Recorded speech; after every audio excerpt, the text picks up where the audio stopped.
ओं गंगेति जमुने चैव गोदावरी सरस्वती नर्मदे सिंधु कावेरी जलेस्मिन् सन्निधं कुरु। आज आम जाना देवी माने नदी मान को देवी भाव में पूजार्चना कराए। आमर जो भारत हूँ नदी मातृकार देश। केवल गोटे नदी को माने देवता भाव में पूजा कराए जहाँकि ब्रह्मपुत्र। से जो ब्रह्मपुत्र नदी को केवल एक पुरुष देवता भाव में पूजा कराए, किंतु अन्य समस्त जो नदी गुड़िक रहिले से देवी भाव में माँ भाव में पूजा कराए जहाँकि नदी माने नदी मातृकार देश हूँ आम जो भारत भूमि। तेणु गंगा ये उत्तराखंडर जो पश्चिम हिमालय उत्पत्ति होता है जो गंगा नदी से अत्यंत पवित्र बोली सर्वजन विदित। ताकू देव नदी कहुए एवं गंगा नदी में स्नान कले सकल पाप धौत हो मोक्ष प्राप्ति हुए बोली आम हिंदू मानकर विश्वास रही। उभय हिंदू एवं मुसलमान हिंदू एवं बौद्ध धर्मावलंबी मानक एमाने गंगा देवी गंगा को देवी रूप में पूजार्चना करती को माने ना हिंदू एवं बौद्ध धर्मर लोक मैंने से माने जो गंगा देवी को गंगा नदी को देवी भाव में से पूजार्चना करती। एवं एक देवी माने से होती कौन गंगारे आप अन्न नदीर अस्थि विसर्जन करेंगे से जो अस्थि से जल में मिलई पार ना कि गंगा जल में पकईबार अल्प खड़ मध्य से जो अस्थि को से गंगा नदीर जल में संपूर्ण भाव में मिलई दियंती। तापर जो जल गुड़िक आप रखिए गोटे पात्र रे रखिए गोटे बटल रे जो आबद्ध करी कौन नदीर जल को रखिए देखिए किसी दिन पर से जल दूषित हो जाऊँगी दुर्गंध होची से जो जल। किंतु गंगा नदीर जल को आप वर्ष वर्ष धरी आप घरे रखु किंतु से जल आदौ दूषित हो ना। तेणु ये जो देवींकर सत्ता से निहित रही तेणु गंगा देवींकर से पूजार्चना कराए। आमर पुराण मतरे देवी गंगांकर मतांतर दुई बा चारोटी हस्त बोली से उल्लेख रही। गोटे हस्तरे थाए कुंभ एवं अन्न हाथ में थाए पद्म एवं आर हाथ जोड़िक अभय एवं वरद मुद्रा थाए एवं मकर होची गंगांकर जो वाहन मकर एवं पृथ्वी अवतरण पूर्वर गंगा जो दिन भोलानाथंकर बा शिवंकर जटा को आसीथिले सेही दिन गंगा सप्तमी नाम पालन कराए। ये जो तिथि को गंगांकर जयंती बोली कहुए। तापर गंगा दशहरा पालन कराए ज्येष्ठ मासर शुक्ल पक्ष जो दशमी ताकू गंगांकर धरावतरण बोली माने से तिथि को गंगा दशहरा भाव में पालन कराए। एवं भगीरथ तांकर सगर जो वंशज मान को जो कपिल मुनि अभिशाप मुक्त करने से जो गंगा को से पृथ्वी पृष्ठ गणाई माने स्वर्ग आनी जो गंगा को जहाँकि ब्रह्मांकर कमंडल था। प्रथमे तो गंगांकर आविर्भाव है विष्णुंकर नख कोलू एवं तापर ब्रह्मांकर कमंडल था एवं ब्रह्मा को संतुष्ट करी से जो गंगार धारा जिते पृथ्वी में पड़ो ताको संभाଳିबे किए। तेणु शिव निज जटारे धरी तापर से धारा धारा हो से पृथ्वी पृष्ठ प्रभावित होता गंगा नदी। तेणु ये जो गंगांकर पूजार्चना से विशेष भाव में कराए। एवं यही तिथि आमर जो धार्मिक महत्व रही है दिन गंगा स्नान कले एवं माँ गंगांकर विधि विधान अनुजाई पूजा कराए। तापर गंगांकर जो आपण मैंने देखिए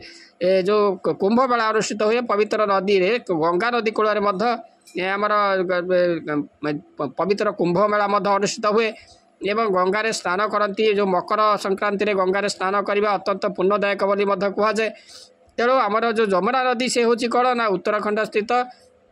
दक्षिण पश्चिम जो बंदर पुच्छ श्रृंगरू सृष्ट होती जो जमुना होती गंगांकर द्वितीय बृहत शाखा नदी तथा भारतर दीर्घतम उपनदी। आमर हिंदू पुराण में जामी कहुआ जमुना नदी भी से देवी रूपे पूजित जमंकर भौणी जे होती जमुना सूर्यंकर कन्या से जमुना से देवी रूप में पूजित से सूर्य एवं तांकर पत्नी शरण्युंकर से संतति माने सूर्य एवं सूर्यंकर पत्नी जड़े थे शरण्यु तांकरी कन्या होती जो जमुना तांकर भाई होती जम। पौराणिक वर्णना अनुसार जमंक माने जमुना कृष्णंकर जो अष्टपाटराणी मध्य अन्नतमा कालिंदी बोली कहुए। तेणु देवी जमुनांकर वर्ण श्यामल एवं तांकर जो वाहन होती कच्छप वाहन जमुनांकर एवं दुई हाथ में से बहन करि कुंभ एवं पद्म तांकर हाथ में थाए।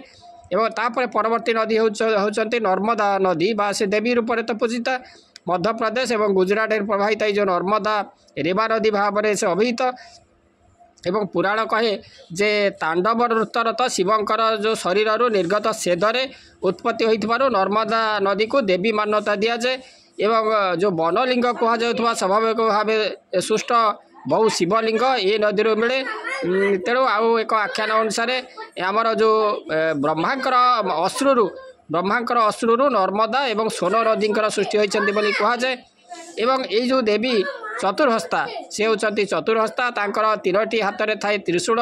शिवलिंग एवं कलश आउ गोटे हाथ में थाए अभय मुद्रा से थांती एवं तापर परवर्ती जो देवी देखा जो कावेरी नदी कर्णाटक एवं तमिलनाडु मध्य दे प्रवाहित कावेरी मध्य से देवी भाव में पूजिता पुराण कहे जे थरे अनावृष्टि बेले देवी कावेरी से जल में परिपूर्ण हो गले एवं अगस्त मुनि से जो जल कमंडल में पुराई नहीं आसिले दिने अगस्त ऋषि विश्राम नेउथुबा बेले माने गणेश से गाई रूप में आसी तांकर कमंडल को गड़ाई देबारु माने सही जल माने कौन है ना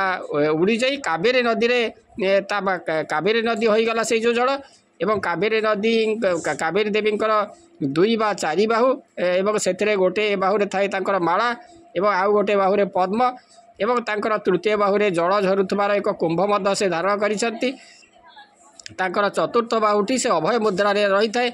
तापर परवर्ती नदी होचंती देवी भाव में भारत में माने द्वितीय दीर्घ नदी होचंती गोदावरी जो गोदावरी उत्स महाराष्ट्र शैवपीठ त्रयंबकेश्वर रही एवं पौराणिक आख्यान कह जाए पौराणिक आख्यान जना जाए गंगा धारा परिवर्तन कर नासिक मध्य दे प्रवाहित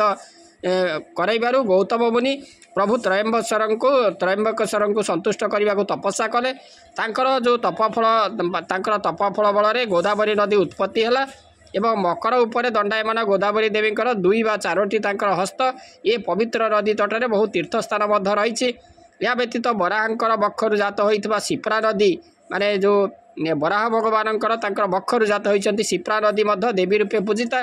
शिप्रा नदी से मध्य प्रदेश में प्रवाहिता एवं से भाव में केंद्रीय भारत में जो नदी ताप्ती से भी देवी भाव में पूजिता तेणु किंवदंती कहे जे सूर्य एवं छायांकर संतति होती जो ताप्ती महाभारत में से भी देवी भाव में ये जो ताप्ती देवी भाव में से अभिहिता एवं से पूजिता